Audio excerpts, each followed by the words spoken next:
I never thought after the end we had to last season, I would be making a rant video in late September. But here we are. What have I been saying this whole time this season? You watch Everton, everyone's been laughing at them, and we're going to their place in late September. They will beat us. I don't want to be proved right, but I get proved right every single time. Hi everyone, welcome back to Palace Mad Mason. It's going to be yet another mediocre season, isn't it?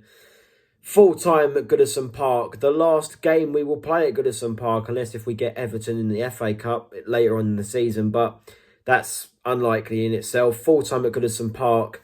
Everton 2, Crystal Palace 1.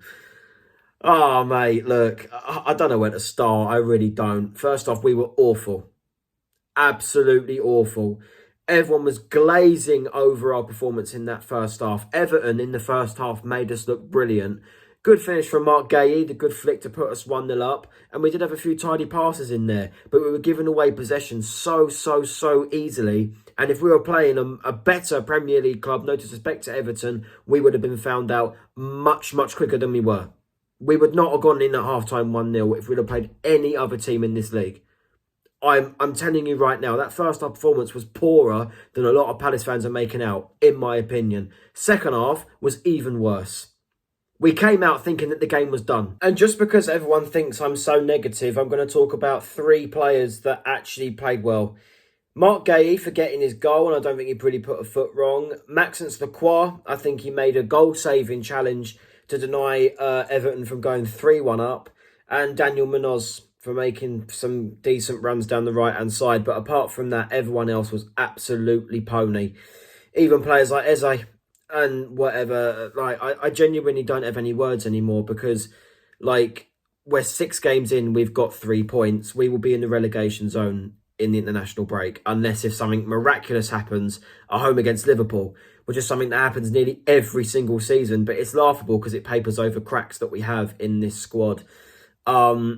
We've gone into the season underprepared, and it's happened every single season. This is why we don't progress as a football club, and it has to be said. I don't care what anyone says, selling Joachim Andersen was an absolute massive mistake because we did it 2 days before the window shut. And, we got Lacroix in as his replacement, and quite rightly so. But we're still sitting there saying, and not just him, Daichi Kamada as well, I can put in this bracket as well. We're still saying, oh, it's their first few games, give them time. No. It's weak mentality to do that because we are 6 games into the season. There are teams that are pulling away from us already in this Premier League. I can think of a few teams already. Brighton. They did lose their first game of the season today, but overall, a lot better than us already under Fabian Hurtzler. Nottingham Forest. Did they lose today against Fulham? I'm not too sure, but, they're still, I think, doing a lot better than us. They've played harder teams and they're still doing better than us. Do you know what I mean? Like, honestly, I don't know where we go anymore. I really don't. Like, I thought this season was going to be it, progression-wise, and we still have time. And talking of time, this is why, like, I'm so angry with this result because we had time to get back into this game. We had time to... Because he scored in the 54th minute, McNeil. We had 40 minutes left because there was 4 minutes stoppage time. We had 40 minutes to go and get something from the game, even if it was a point. But no, what do? We show no urgency, no nothing. I wouldn't even say that Everton have improved in terms of finishing games off and whatever, because we made it so easy for them. It was very unlikely that we were going to go and do something because there was no urgency whatsoever. We've got barely any attacking threat. Eze wasn't good enough. I don't think Nketiah was good enough. Mateta, again, not good enough. But who's the one attacker this season that I think has shown some promise? I was sat on the bench again. It's reminding me so much of Roy Hodgson last season with Matthias Franca. And I don't want... Maybe I might be proved wrong. Again, I want to be proved wrong. But I said Sarr deserves a start in the Premier League. And what do? We let him rot on the bench and we bring him on. And he did do pretty well. But, like, when you've got crap around you, you can't do too much. And I'm not being funny. I've seen Glasner's interview at the end of the game. He's saying he brought on all of our offensive players. Well, if Jeffrey Schlupp and Will Hughes are our offensive substitutions in 2024 when we've been in the Premier League since 2013, then I'm sorry, mate, but like it ain't happening.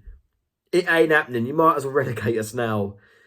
Oh, guys, honestly, I'm fuming. Next video is the vlog against Liverpool. I'm in two minds of going. I really am in two minds of going. I'll go for you guys, but honestly, I'm just going to sit there and probably laugh at Mo Salah getting a hat-trick against us.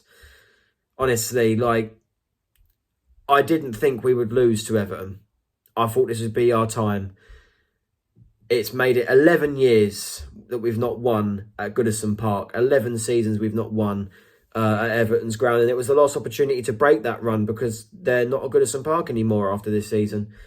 So yeah, full time 2-1, absolutely livid. I've got nothing else to say, I really don't.